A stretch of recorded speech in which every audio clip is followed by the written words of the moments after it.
everyone. Today I'm going to be talking about how to draw black people without actually drawing black people in this video, but I draw a lot of black people, so if you want to see how I do that, you can pretty much just pick any video from my channel, or you can look at my Instagram, because that's pretty much all I draw, because I'm a black person and I draw what I see every day in the morning, so yeah. Also, apparently, a lot of my drawings look like me, so that just even further pushes the idea of me drawing what I see in the mirror every day in the morning. Haha, that's funny! Every time I say a mirror, I think it's funny because it sounds like my name, which is a mirror. I don't know, I think it's funny. I really would appreciate it if you would look at the outro, because I did like a really small animated thing of Flatfoot Billy Jones. I came up with a short list here. It's just 3 main things here, and that is the skin tone, the face, and hair. If you learn how to draw these things, yeah, you'll do great. Anyway, so the first thing I have on here, which is, I suppose, the most important thing with this whole thing, is the skin tone of black people, and we come in many shades. Yeah, but there's one thing I feel like you should steer clear of, and this one kind of triggers me when I see a drawing of a black person, but the skin tone that is used, it's really like gray, because that generally when a black person is not, you know, is looking kind of gray, that means they need lotion.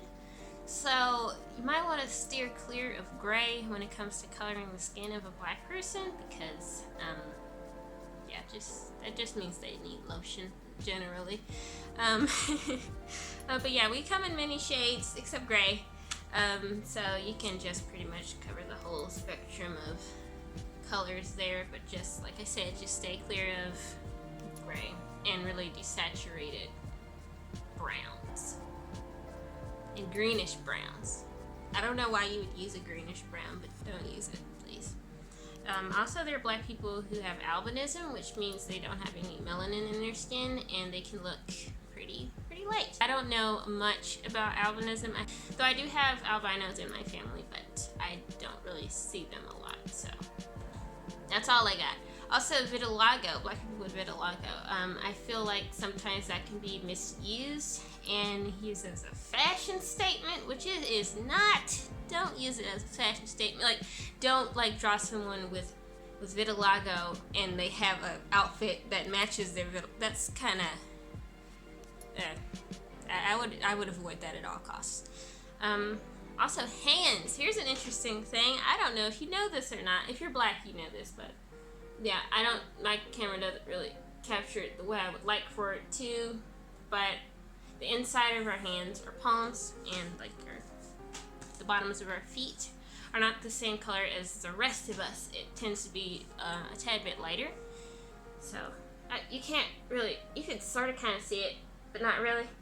But yeah, that's an interesting thing, and I generally don't do that when I'm drawing black people. I just don't do it.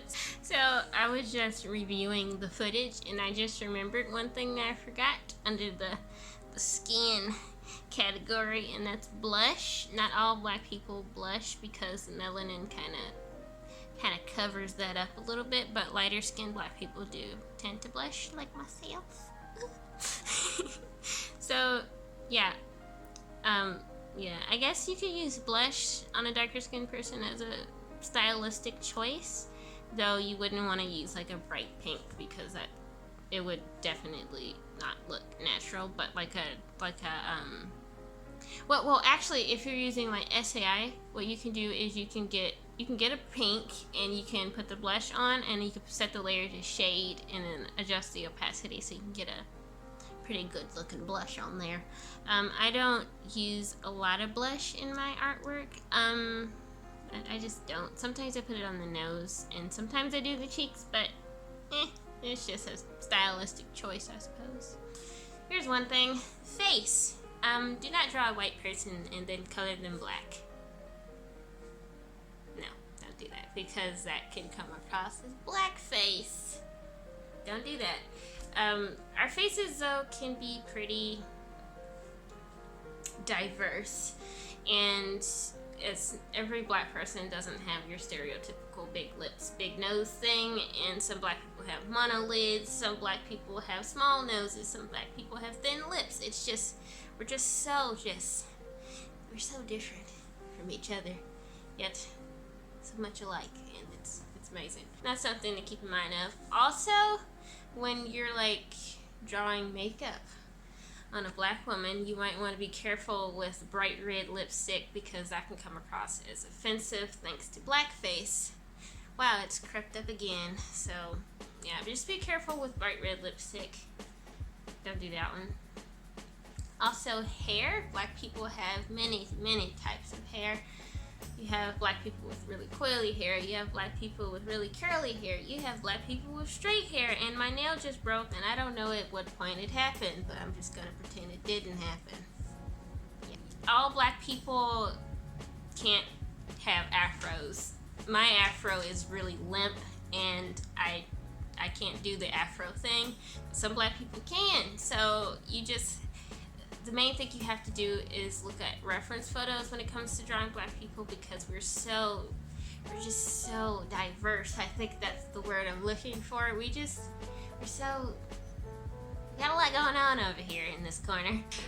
Reference photos are your friend always, and if you're not used to drawing black people, or you've never drawn black people, just use reference photos. You can find them on Pinterest, you can find them on Google, you can find them on Instagram, you can find them everywhere. Probably not everywhere, but also, for whatever reason, some people have issues with white people drawing black people, or not drawing black people. I don't really mind either way, as long as you're not doing it in a way that is offensive. And if you don't draw black people, I don't mind, because like I said earlier, when I get up in the morning and see my face and then I go to draw something, I want to draw something that looks like me. And if I were white, I would probably draw white people, because then I'd be white and I want to see stuff that looks like me.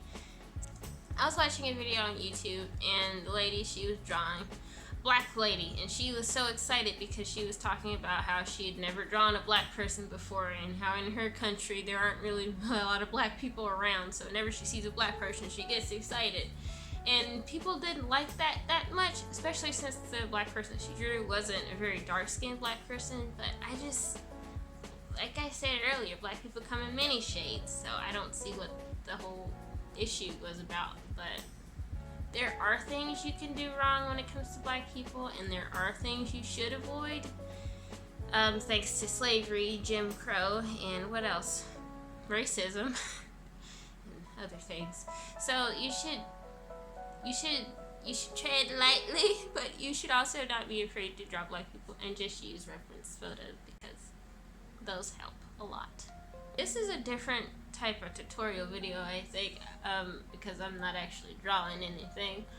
I decided to take a break this week from drawing to rest my arm, so that's what I did. And I hope you enjoyed this video, and I hope it helped you in some way. And if you've never drawn a black person, I don't know, maybe you'll go on Pinterest, look at a picture of a black person, and draw them. Anyway, thank you so much for watching. I hope you enjoyed the video.